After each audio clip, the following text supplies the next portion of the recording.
They say a woman's hair holds her power, her history, her very soul. But in the dusty square of Copper Ridge, Arizona Territory, 1883, 18-year-old Ayanna watched helplessly as her long black braids fell to the ground like dead snakes. The crude scissors in Trader Marcus Belmont's hands moved without mercy, each cut echoing through the gathered crowd like gunshots. Her grandmother had woven those braids with stories of their people, with prayers for protection, with the sacred sage that connected her to generations of Apache women. Now those stories lay scattered in the dirt, trampled by curious boots and indifferent feet. The morning sun beat down mercilessly on the makeshift auction platform where Ayanna knelt, her wrists bound with rough rope that had already begun to chafe her skin raw. Belmont's voice boomed across the square, advertising her like livestock. Strong back for field work, he declared, young enough to bear many children. Broken in spirit, he added with a cruel smile, gesturing to her shorn head where patches of uneven stubble remained like a battlefield. The crowd pressed closer, their faces a mixture of curiosity, disgust, and calculation. Women clutched their children tighter, whispering about the savage girl, while men evaluated her worth in dollars and labor. Ayanna kept her eyes fixed on the horizon beyond the town limits, where the red mesas rose like ancient guardians. Her people were out there somewhere, if any remained free. Her father had died fighting for their land. Her mother had succumbed to the white man's diseases in the reservation. Now she was alone, the last remnant of a family that had once rode these lands with dignity. Belmont grabbed her chin roughly, forcing her face toward potential buyers. His tobacco-stained fingers left marks on her bronze skin as he opened her, mouth to display her teeth like she was a horse. The humiliation burned worse than the desert sun, but Ayanna refused to give him the satisfaction of seeing her break. She had survived the massacre at her village, the forced march to the reservation, the endless hunger and degradation. She would survive this too. A businessman in a fine suit stepped forward, his calculating eyes measuring her frame. Behind him stood a preacher who spoke of Christian duty, while his gaze lingered inappropriately. A saloon owner discussed her potential entertainment value with his companion. Each word felt like another layer of her humanity being stripped away, just as her hair had been. Then, something unexpected happened. Through the crowd came a figure that made people step aside almost instinctively. He was tall and lean, weathered by years under the harsh sun, with hands that spoke of honest work and eyes that held depths of their own pain. Samuel Whitmore owned the largest ranch in 3 counties, and his reputation preceded him like thunder before lightning. But today he carried no authority in his voice, made no demands, issued no commands. He simply walked through the crowd until he reached the platform. Then, without a word, without explanation, without even acknowledging the shocked murmurs around, he sat down on the dusty wooden planks beside Ayanna. Not above her like a buyer examining merchandise, not in front of her like a judge passing sentence, beside her at her level, sharing her shame and her dignity in equal measure. The silence that followed was deafening. Belmont's sales pitch died on his lips. The crowd shifted uncomfortably, unsure how to interpret this unprecedented action. Ayanna turned her head slightly, studying this stranger who had chosen to join her in humiliation rather than participate in her degradation. His presence changed everything without changing anything at all. Samuel Whitmore had not planned to come to town that morning. His ranch foreman could have handled the supply run, but something had drawn him to Copper Ridge like a moth to flame. Perhaps it was the restlessness that had plagued him since his wife Elizabeth's death 2 winters ago, or maybe it was the recurring nightmare of her final moments that drove him from his empty house before dawn. He had lost everything that mattered in a single night when fever took her and their unborn child, leaving him a hollow man going through the motions of living. The crowd's shocked whispers washed over them both as Samuel settled onto the rough, wooden platform. He could feel the weight of every stare, hear the confusion in their voices. Why would the most powerful rancher in the territory sit beside a savage girl meant for auction? What business did he have interfering with commerce? Some muttered about the grief having finally broken his mind, while others speculated about improper intentions. Samuel heard it all and cared about none of it. Beside him, Ayanna remained perfectly still, but he could sense the tension in her slight frame, feel the rapid rhythm of her breathing. Her defiance had not been broken by the shearing of her hair or the rope burns on her wrists. If anything, the indignity had only made her more determined to maintain what dignity remained. In her rigid posture, Samuel recognized something of himself, the way he had learned to carry grief like a stone in his chest, neither acknowledging its weight nor allowing it to crush him entirely. Belmont recovered his composure first, his merchant's instincts overriding his surprise. He forced a nervous laugh, addressing the crowd as if Samuel's presence was merely an amusing interruption to the proceedings. Perhaps the good rancher wanted a closer look at the merchandise, he suggested with forced joviality. After all, strong hands were always needed for ranch work, and this one had already been broken to obedience. The words hung in the air like smoke from a grass fire, acrid and choking. Samuel turned his head slowly, his blue eyes meeting Belmont's for the first time. The trader's confidence faltered under that steady gaze, his smile becoming more forced with each passing second. Samuel said nothing, but his silence carried more weight than any threat or demand could have. Ayanna found herself studying this strange white man who had chosen to share her humiliation. His clothes were practical but well-made, his boots expensive, leather scuffed by honest work. His hands, folded calmly in his lap, bore the calluses of a man who still worked alongside his hired hands despite his wealth. But it was his eyes that puzzled her most. They held a sadness that seemed to echo her own, a depth of loss that transcended the surface differences between them. The sun climbed higher, and still Samuel made no move to leave or speak. His very presence had transformed the auction into something else entirely, though none could say exactly what. Potential buyers shifted uncomfortably, unsure whether to proceed with Whitmore watching. The preacher cleared his throat several times, as if preparing to speak, but no words came. Even the children in the crowd grew quiet, sensing that something significant was happening beyond their understanding. Belmont's patience finally cracked. He demanded to know Whitmore's intentions, his voice rising with each word.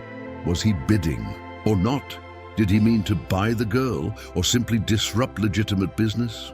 The crowd murmured agreement, their discomfort with the unusual situation growing stronger as the minutes stretched on.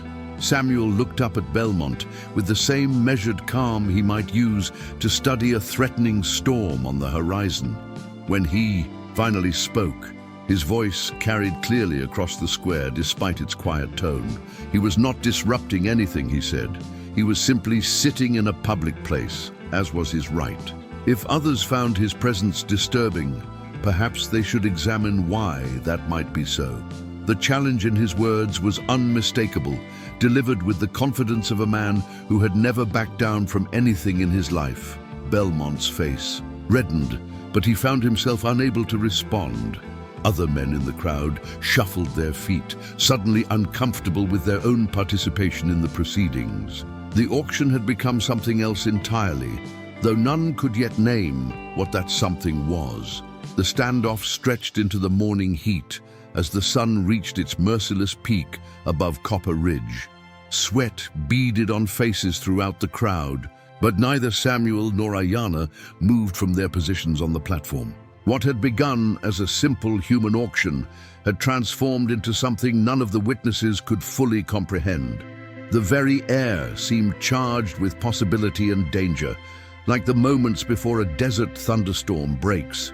Ayanna felt something shifting inside her chest, a warmth that had nothing to do with the blazing sun overhead. This white man's silent presence had given her something she thought lost forever, the feeling of not being completely alone in the world. She did not understand his motivations or his intentions, but his willingness to share her humiliation had restored a piece of her humanity that Belmont's scissors could not cut away.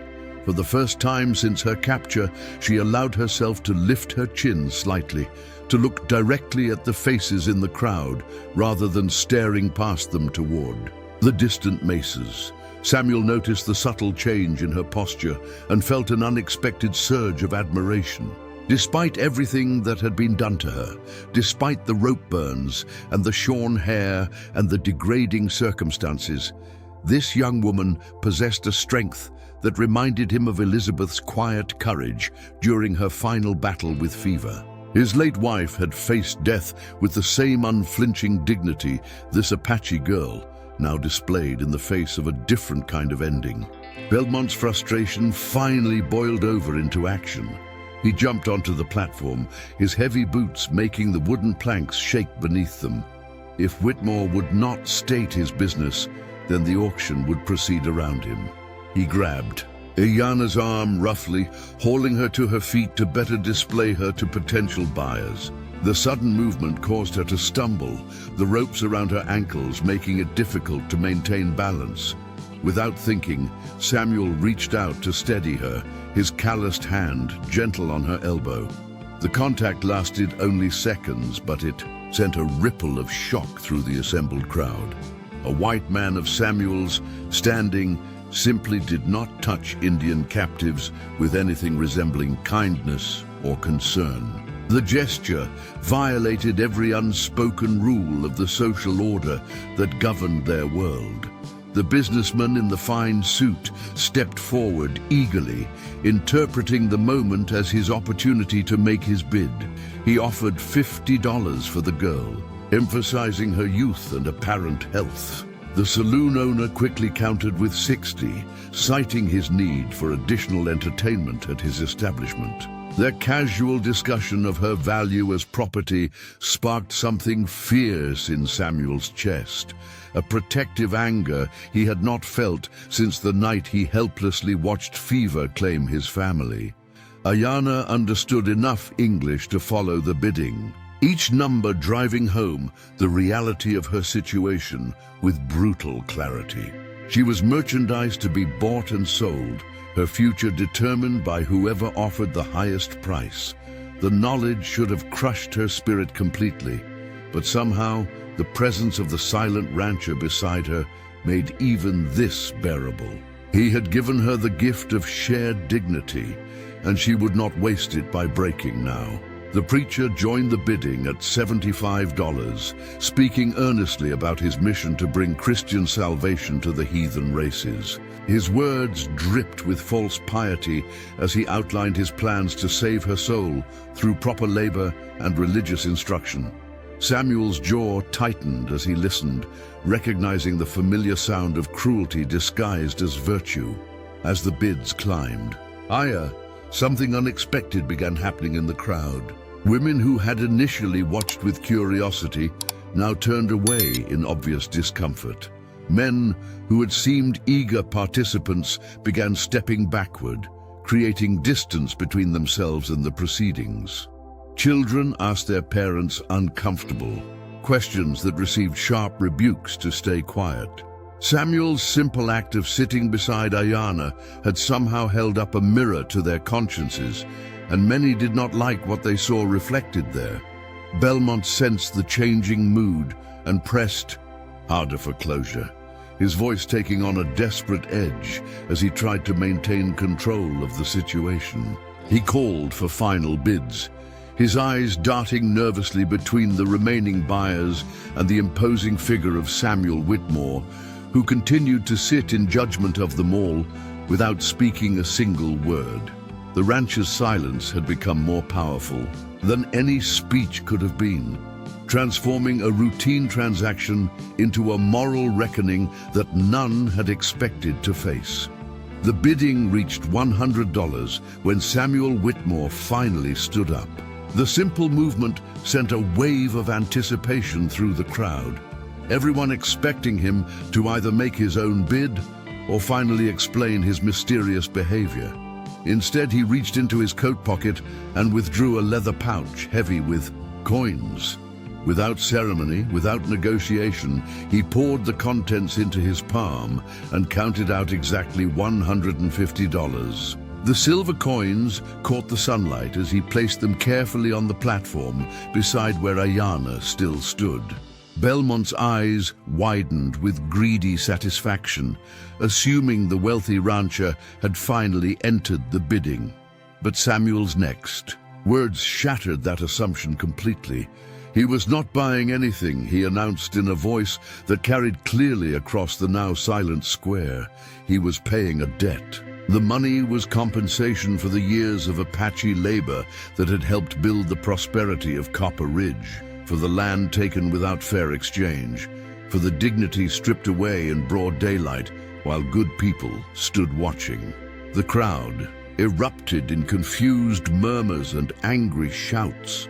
Some called him a fool, others questioned his sanity, but Samuel continued speaking with the calm authority of a man who had made his decision and would not be swayed.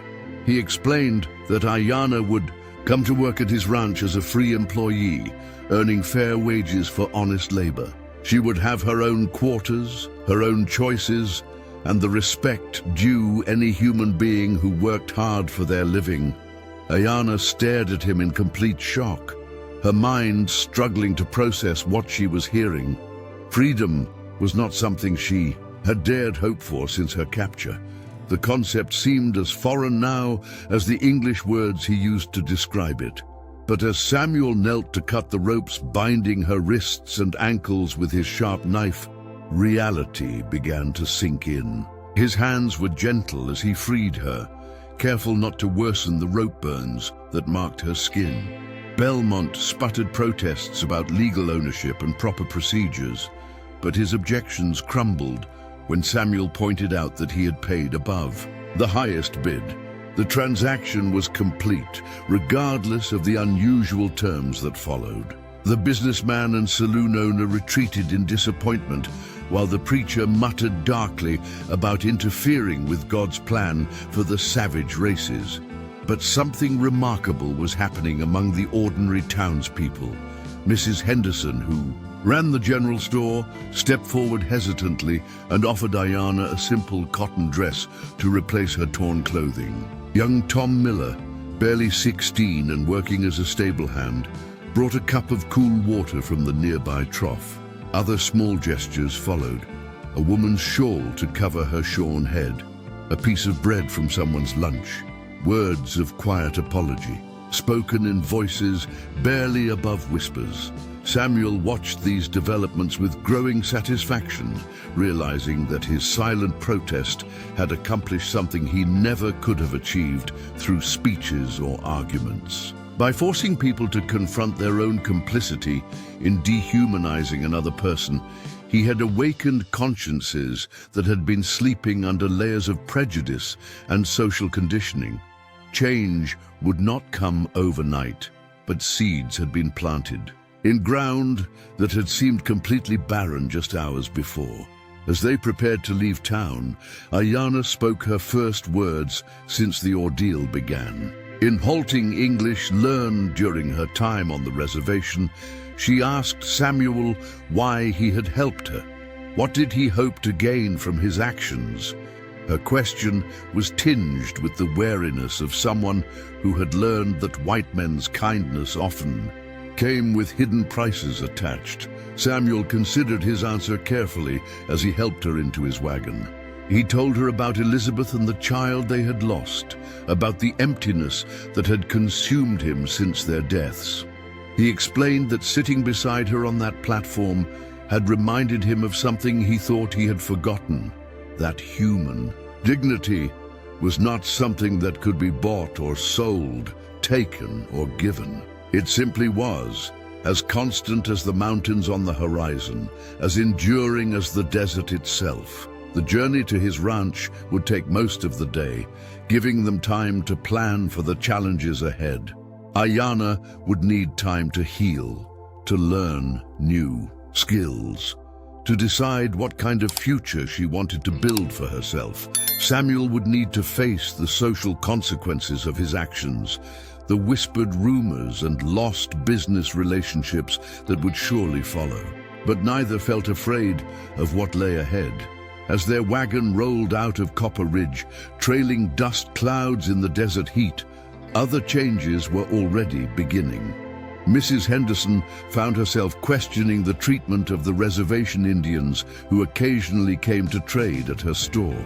Tom Miller started wondering about the Apache children he sometimes saw in town, thin and hungry, while white children played well-fed games.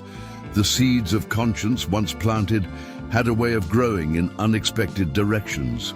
Behind them, the wooden platform, where Ayana's hair still lay scattered in the dirt, stood empty.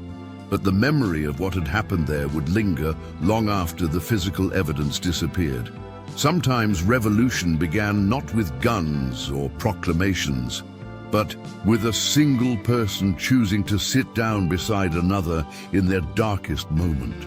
Sometimes the most powerful protests were spoken in silence, and the most lasting changes grew from the smallest acts of human decency.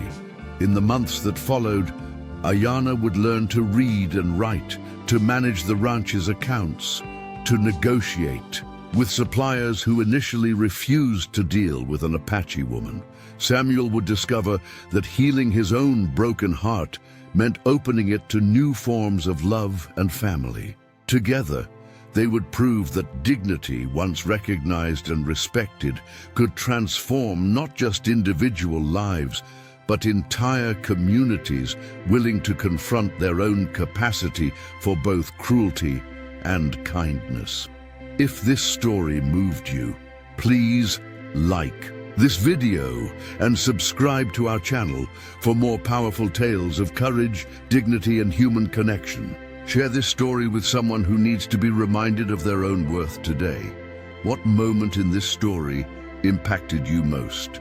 Drop a comment below and let us know how you've seen small acts of kindness create big changes in your own life.